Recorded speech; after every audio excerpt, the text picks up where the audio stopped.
Makalah ilmiah yang hanya 40-an halaman ini sudah lebih dari cukup membantah dan mematahkan semua isi buku Jokowi White Paper atau JWP Trio RRT yang berjumlah 700-an halaman. Buku makalah ini ditulis seorang diaspora yang berlatar belakang akademisi, sistem programming atau developer, dan profesional dengan pengalaman 20 tahun. Nah, siapakah sosok ini, teman-teman? Apakah boleh dihadirkan nanti pada saat sidang di pengadilan nanti?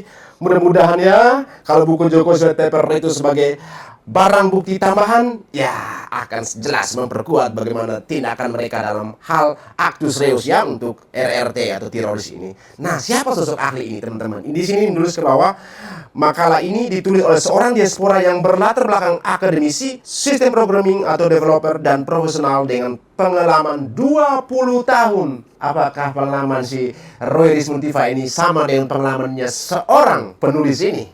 Kita lihat. Buku ini minggu lalu dikirimkan ke saya dan Rismond secara anonim oleh penulis. Nah, saya di sini dalam hal ini Pak Joshua Sinambela ya. Semoga aja Rismond masih sempat membaca dan menanggapinya.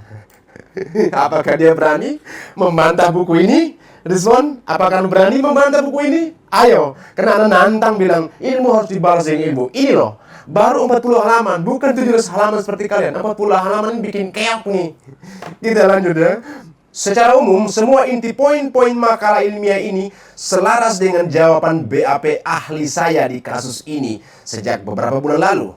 Saya juga sudah diizinkan untuk men-share atau membagikan makalah ini ke publik. Inti dari buku rebutan ini adalah membongkar kesalahan sampel data yang dipakai dalam Jokowi White Paper atau JWP. Penulis menunjukkan bahwa data yang digunakan tidak memenuhi standar forensik digital, sehingga kesimpulan Jokowi White Paper atau JWP menjadi cacat sejak awal. Berikut poin-poin utama kesalahan sampel data yang dibahas. Nah, ini yang menarik, teman-teman ya.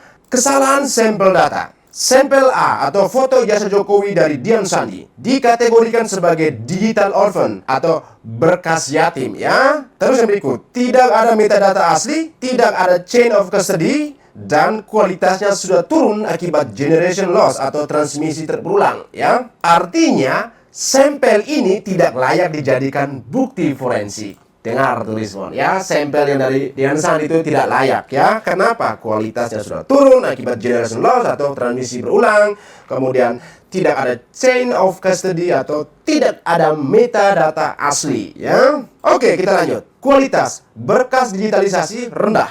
Mengapa dikatakan rendah? Karena pertama, rentan terhadap noise sensor kamera, distorsi lensa, pencahayaan buruk, kompresi JPEG, dan interaksi tinta kertas. Terus yang berikutnya, anomali visual.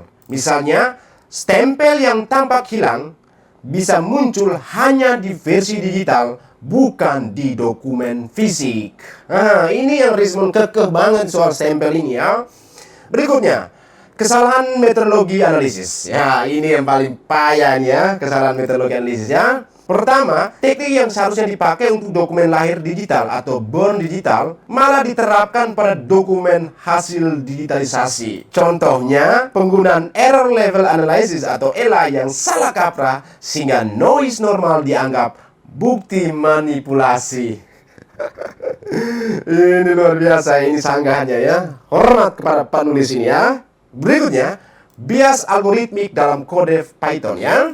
Pertama, penggunaan magic number dan interpolasi bilinear sebelum analisis merusak integritas data. Terus yang berikut, hasil analisis jadi tidak valid dan cenderung mengarah pada kesimpulan yang sudah dipengaruhi bias konfirmasi.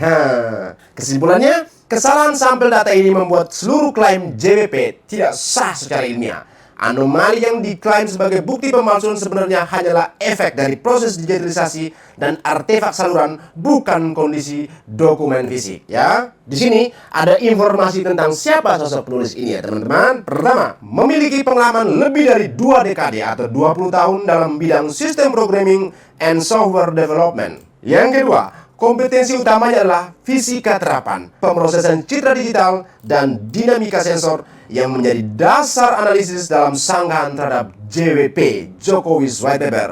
Posisi penulis. Nah, posisi penulis di sini soal legal standing kah atau mungkin soal kapasitasnya sebagai apa ya? Kita lihat lebih kepada keilmuan beliau ya. Kita lihat bagaimana posisi penulis di sini bukan bagian dari polemik hukum atau politik, melainkan memberikan tanggapan ilmiah untuk menguji metodologi, integritas data, yang validitas interpretasi fisika yang digunakan dalam JWP. Ya, terus yang berikut pendekatan yang digunakan adalah pendekatan fisika optik. Nah, ini yang saya pikir di mereka Rismond ini, khususnya di Rismond, apakah ada soal fisika optik di dalam buku Joko White Paper yang dia tulis? Saya hampir belum menemukan soal spesifik bagaimana fisika optiknya itu ya.